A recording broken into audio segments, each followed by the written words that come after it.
ኢትዮጵያ በጀግኖች ልጆቿ መስዋዕትነት ብሔራዊ ጥቅሟንና ፍላጎቷን ማሳካቷ መቼም ቢሆን አይቀሬ ነው ሲሉ ሌተናል ጀነራል ብርሃኑ በቀለ ተናገሩ።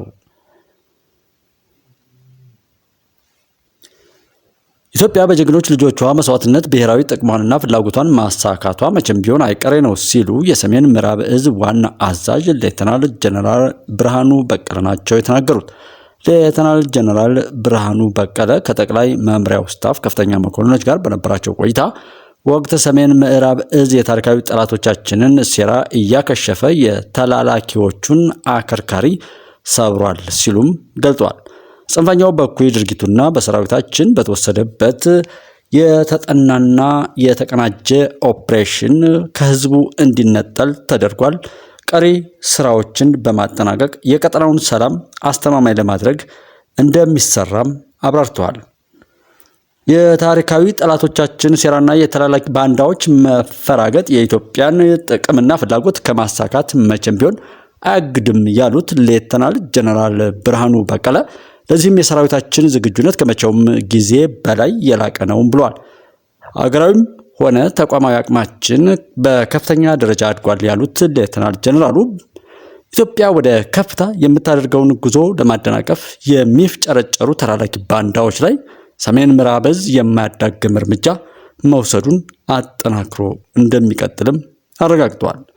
የኦፕሬሽናል ሰራዊት ባህሪን በመላበስ ተልዕኮን በላቀ ብቃት መወጣት እንደሚገባ ያሳሰቡት አዛዡ ሌተናል ጀነራል ብርሃኑ በሰራዊታችን የዓላማ ጽናትና ቁርጠኝነት የኢትዮጵያ ጥቅምና ፍላጎት እውን ይሆናል፣ በተጠናከረ ዝግጁነትና በላቀ ግዳጅ አፈጻጸም የኢትዮጵያ ጥቅምና ፍላጎት ይሳካልም ብለዋል ሲል መከላከያ ዘግቧል። ዛሬ በናይሮቢ ኬንያ ዲጂታላይዜሽንን ለቀጠናዊ የእሴት ሰንሰለት መጎልበት በመጠቀም ለዘላቂና አካታች እድገት ማዋል በሚል ጭብጥ በተካሄደው 24ኛው የኮምሳ መሪዎች ጉባኤ ላይ ዲጂታል ትራንስፎርሜሽን የአፍሪካን የኢኮኖሚ ታሪክ የመቀየር ልዩ እድል እንዳቀረበልን አጽንኦት ሰጥቼ አነሳለሁ። እንደ አህጉር የሀገሮቻችንን ጥረቶች ለማጣመርና ቀጠናዊ ትስስሮችን ለማፋጠን ክህሎቱ እና መሰረቱ አለን።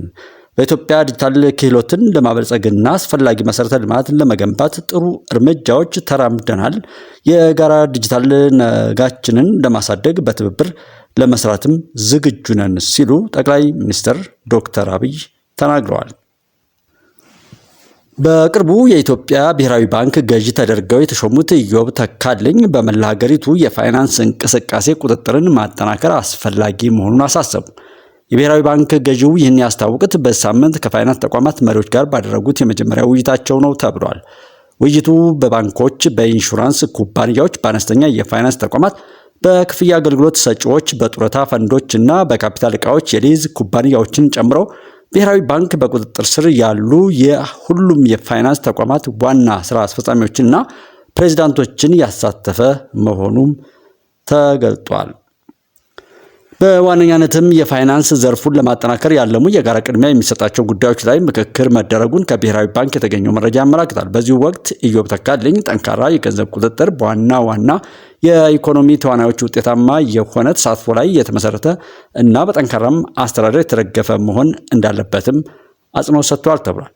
አክለውም ተጠያቂነትን የሚያሳድጉ እንዲሁም የተረጋጋና አካታች እድገትን የሚያበረታቱ አዳዲስ የፋይናንስ ስልቶችን ለማዘጋጀት በትብብር መስራት እንደሚያስፈልግም ጠቁሟል።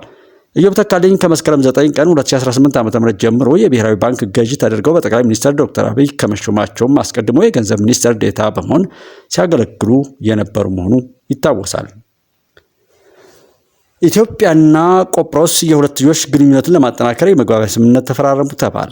ኢትዮጵያና ቆጵሮስ በተለያዩ ዘርፎች የሁለትዮሽ ግንኙነትን ለማጠናከር የሚያስችል የመግባቢያ ስምምነት ትናንት መስከረም 28 ቀን 2018 ዓ.ም መፈራረማቸውን የውጭ ጉዳይ ሚኒስትር አስታውቋል። በኢትዮጵያ ጉብኝት እያደረጉ የሚገኘው በቆጵሮስ የውጭ ጉዳይ ሚኒስትር ዶክተር ቆስጠንጢኖስ ኮምፖስ የተመራ የልዑካን ቡድን ከጠቅላይ ሚኒስትር ዶክተር አብይ እና ከውጭ ጉዳይ ሚኒስትር ዶክተር ጌዲዮን ጢሞቴዎስ ጋር ተገናኝተው መወያየቱ ተገልጧል። በዚህ ወቅት በሁለቱ ሀገራት የውጭ ጉዳይ ሚኒስትሮች መካከል የፖለቲካ ምክክር ለማድረግ በትምህርት ዘርፍ እንዲሁም በከፍተኛ ትምህርትና ምርምር ዘርፍ ያለውን ግንኙነት ይበልጥ ለማጠናከር የሚያስችል ተከታታይ መግባቢያ ስምምነትም ተፈራርሟል።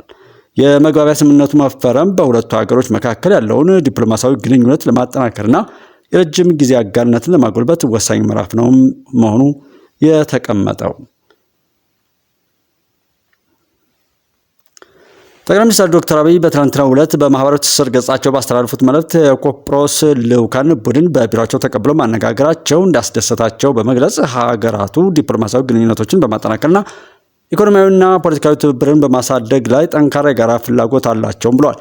በዚህም መሰረት እነዚህን የጋራ ዓላማዎች ለማሳካት በሚያስችሉ የተለያዩ ጉዳዮች ላይ ተወያይተናልም ነው ያሉት። ኢትዮጵያ ከቆጵሮስ ጋር ያላት ግንኙነት በ1984 የተጀመረ ሲሆን ከዚያ ጊዜ አንስቶም ሁለቱ ሀገራት በትምህርት፣ በጤናና በፋርማሲና በኤክስፖርት ዘርፍ ላይ በጋራ ሲሰሩ መቆየታቸውም ተመላክቷል።